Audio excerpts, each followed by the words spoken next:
Hello everyone, greetings and welcome to Postales Vivos number 6. Ethan and I are about halfway through our bikepacking trip, and we just want to check in, let you know that you're all in our thoughts and that we're hoping you're navigating life as it unfolds, and share with you some of our adventures over the last 6 weeks. Yeah, because we've been getting a lot of specific questions about this portion of our trip where we're doing a lot of backpacking and bike touring, we thought we'd handle this Postales in a little different format. So we're going to do a bit of a who, what, where, why, when kind of thing, but not necessarily in that order. So let's start with the what and the where. For the last 6 weeks, we have been bikepacking and backpacking in the Lakes District of Chile and Argentina. And then we've also been exploring Patagonia on the Carretera Austral. When we were up in the Lakes District, we were zigzagging around. Then when we hit the Carretera Austral, which runs north-south from Puerto Montt to Via O'Higgins, we covered about 1,240 kilometers on that road with some side trips on and off the road. So by the time we got to Via O'Higgins, we estimate that we got in about 2,000 kilometers, and we were about halfway through our trip and halfway down Patagonia. The full route we're following started in the city of Temuco, Chile, which is the childhood stomping ground of poet Pablo Neruda. The route will likely end in Ushuaia, Argentina, or Puerto Williams, Chile. To put this trip into a more relatable context, Temuco at 38.7 degrees latitude is at a similar latitude to Washington, D.C., and Ushuaia at 54.4 is roughly equivalent to the central part of Newfoundland and Labrador up in Canada. Or from a West Coast perspective, you could think of this as biking from San Francisco to the Alaskan Panhandle. Because of the wild and jagged nature of both the Patagonian landscape and the international border that divides it, our trip has us crossing the border between Chile and Argentina at least 5 times in the course of this trip. We've also taken and plan to continue to take a number of side saunters off the main course, so our route isn't exactly a point-to-point journey. About 70% of the road surfaces that we've traveled on to date have been gravel. Some of this gravel has been smooth and flowy, but much of it has been rough, chundery, has had baby heads, mud, potholes, and just kilometers and kilometers of washboard, regardless of whether we are going uphill or downhill. Also, because Patagonia and the lakes region is full of fjords, lakes, lagoons, and other waterways, there have been times when we and other travelers, bikepackers, backpackers, motorists alike, have to take ferries across these bodies of water to get from one part of a road or from one town or village to another.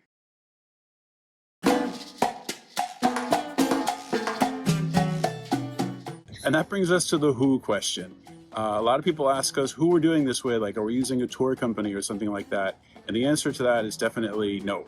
Although we do occasionally secure a guide on some of our side trips, most of the time we plan and carry out this trip on our own. We also get asked who we spend our days with. While much of the time we ride together or alone, we often have occasion to ride and spend time with other travelers. We tend to meet people most around gathering spots like ferry crossings, campsites, or hostels. There's a wonderful feeling of mutual respect and camaraderie on the Carretera, and we've really enjoyed meeting and getting to know other bicycle tourists, motorcyclists, people in cars, truckers, and even one guy who's traveling the Carretera on a one-wheel. And when we stop in towns or campgrounds, our daily companions always seem to include a special cat or dog of the day.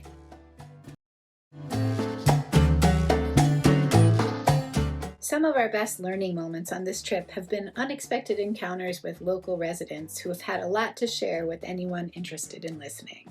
For example, one man in El Chatan shared with us what it was like to wake in the middle of the night to a volcano destroying his town. Likewise, locals have shared with us personal accounts of the changing sizes of glaciers in their regions and the more extreme weather patterns that Patagonia has been experiencing over the past decade. Who we spend our days with also involves non-humans. Many of our mornings start with birdsong, morning dew dripping from our tent cover, laughing brooks, howling winds, roosters, and sometimes mice outside of our tent or campsite. We also want you all to know that you are with us during this journey. Whether it's a flower in bloom, the fold of a fern, or a tonal quality of a voice that we hear on the street, we are constantly reminded of our friends and family and how lucky we are to have each of you in our lives. So we've been getting a lot of questions about how we're doing this. Well, as far as equipment goes, we're riding basic hardtail mountain bikes that we bought in Santiago. These have proven to be the right bike for the rough gravel road conditions of the region. On most of our bike packing trips, we usually try to run our gear as light as possible. But this trip has been a little different, and these bikes are really quite heavy. Between making these Postales videos and needing to log into work from time to time, we ended up bringing both an iPad and a laptop. The climate in Patagonia varies wildly at different latitudes and elevation, and so we're also carting clothing for every condition, from 100-degree summer heat in the northern deserts to near-freezing sleet and rain encountered in the southern mountains. Finally, the remoteness of the areas where we're touring mean that we're carrying more camping equipment, tools, spare parts, and medical supplies than normal. The long and short of it is that our bikes are pretty freighted down for this trip. With respect to how we plan our routes and our days, we generally develop a rough draft of a couple of days using information from maps, online blogs, and other bicycle tourists. And then we keep ourselves relatively flexible and change that plan around depending on things like our need for more sleep, weather conditions, ferry schedules, road construction, the need to dry out gear or recharge batteries. With respect to speed and mileage, we've tried to let go of miles per hour and things like that. There's a saying in Patagonia that we've come to love, and it goes like this: those who rush in Patagonia lose time.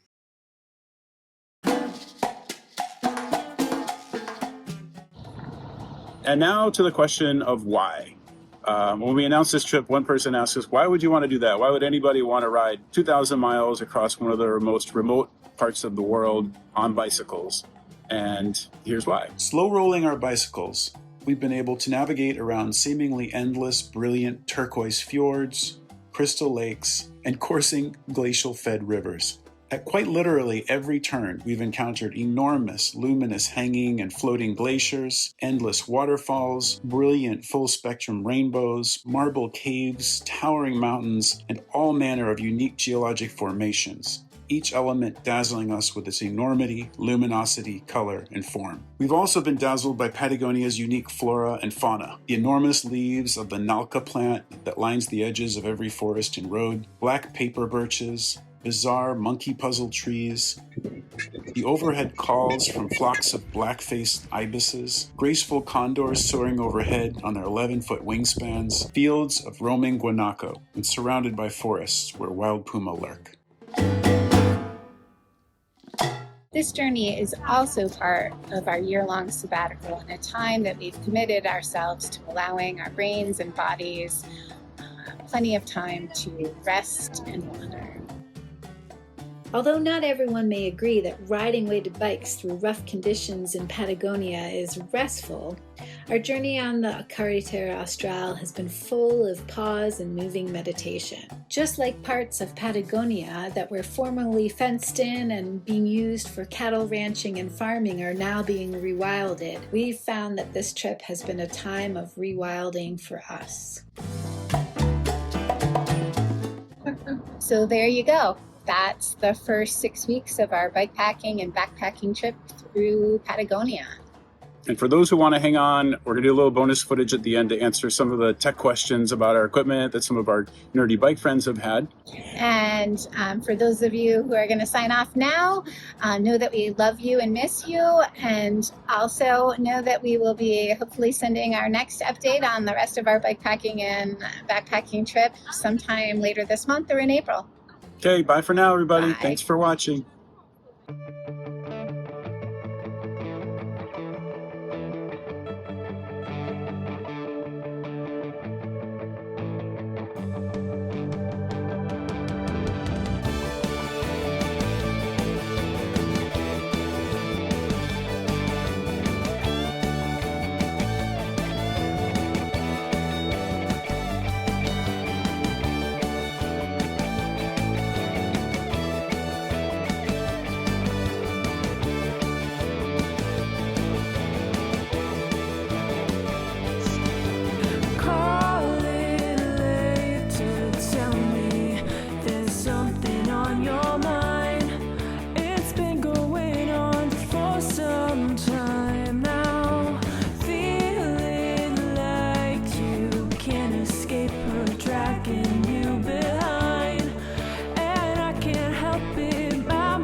but you can't seem to let her go.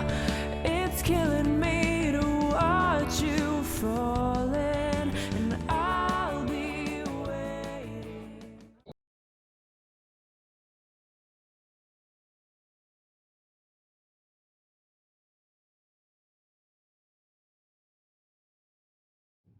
Okay, for all our nerdy bike friends out there, here are some of your questions answered.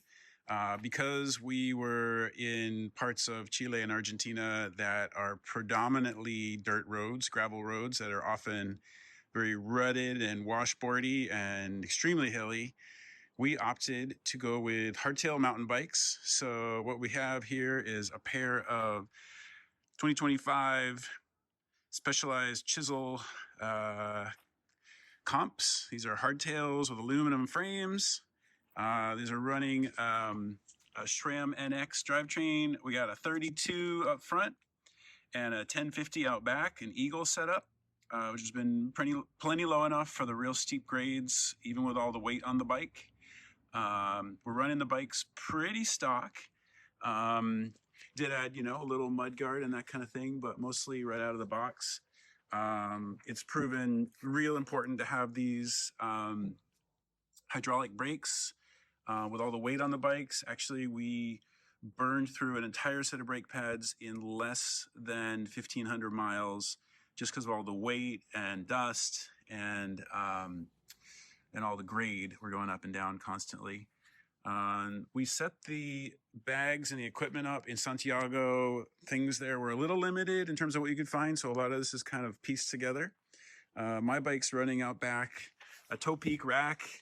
The hard part about this was getting it attached to the frame. There was no eyelet back here, and I spent literally 4 days going all over Santiago trying to find this little made in China clamp-on part here to hold the frame together, but it's held up real well with a little inner tube around the frame to protect it.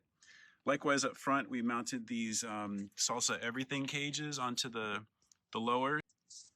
These were flopping around and falling off, but luckily I was able to kind of modify them a little bit with some pipe clamps and a little more inner tube, and they've been holding up great since then.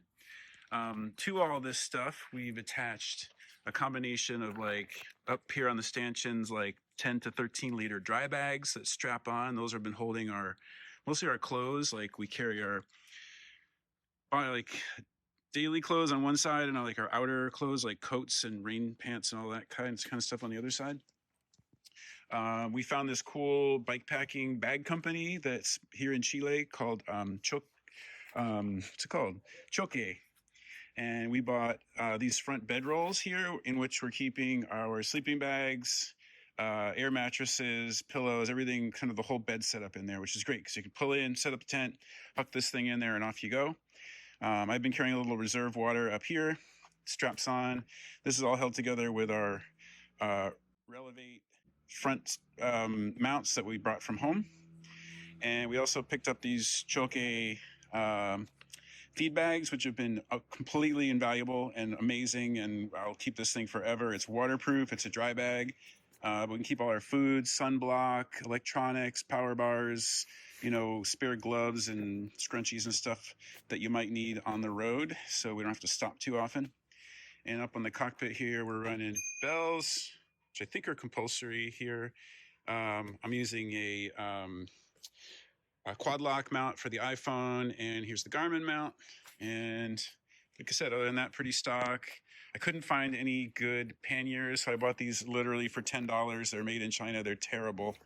But by putting a dry bag inside, it keeps everything pretty cool. So they've held up okay, no complaints there.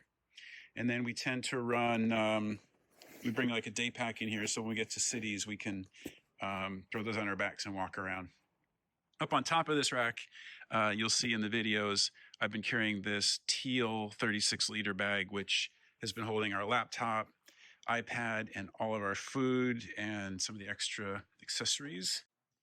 And over here is Lori's rig. It's the same 2025 Specialized Chisel cross-country bike with 110 mil of travel on the front, I believe. Back here, Lori, however, is running a dropper, and because of that and for some other reasons, we ended up not doing a rack on her bike, but instead getting her one of those rear packs like this, also from Choike from Chile here. In here, she's running our camp stove, pots, pans, fuel, everything, kind of the whole kitchen's in there, if you will. And then if you've seen in the videos up top, she carries this teal bag here where we've got all of our lunch stuff and all of that. Up front, Lori's got the same everything cages on her lowers that I have, where in mine I'm carrying clothes and tools. She's carrying clothes and also like first aid and some spare emergency food that we keep, some of those boil bag meal packs just in case of emergency. We also picked up this motorcycle lock in Santiago, which I don't know, keeps the honest, I suppose.